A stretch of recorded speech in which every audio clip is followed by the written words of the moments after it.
Il futuro è qui, lo dice lo slogan dell'Eurocalcio, ma lo dicono soprattutto i fatti. Settore giovanile di livello assoluto, tutte le squadre elite e tanta voglia di crescere ancora.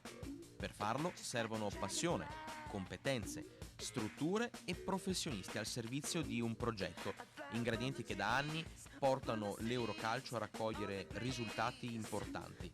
Stasera il focus è dedicato alla categoria esordienti dei rossoblù.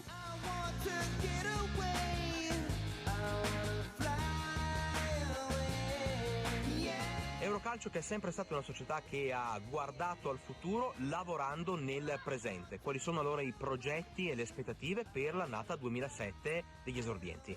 Certo, allora innanzitutto il nostro obiettivo è quello di far crescere i ragazzi dal punto di vista educativo e quindi devono saper rispettare le regole e saper stare all'interno di un gruppo di coetanei.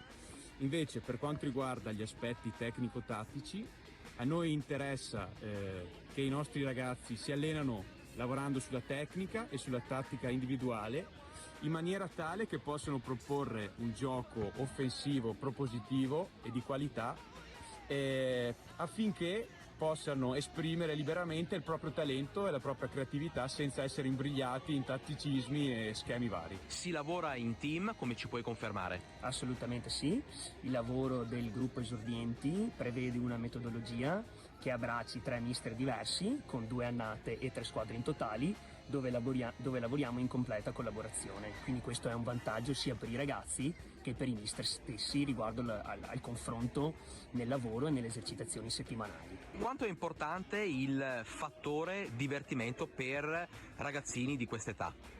Penso che sia proprio alla base dello sport che andiamo a praticare noi, perché i ragazzini, soprattutto le loro famiglie, li portano anche e soprattutto per divertirsi in un ambiente sano come lo è il nostro e soprattutto fare anche nuove amicizie, perché ad esempio noi quest'anno abbiamo dei ragazzini nuovi che si sono già ben integrati e quindi io credo che sia proprio alla base di tutto quanto il divertimento tra di loro e anche e soprattutto con noi mister dobbiamo essere bravi anche noi a farli divertire e giocare soprattutto, che è la cosa più importante.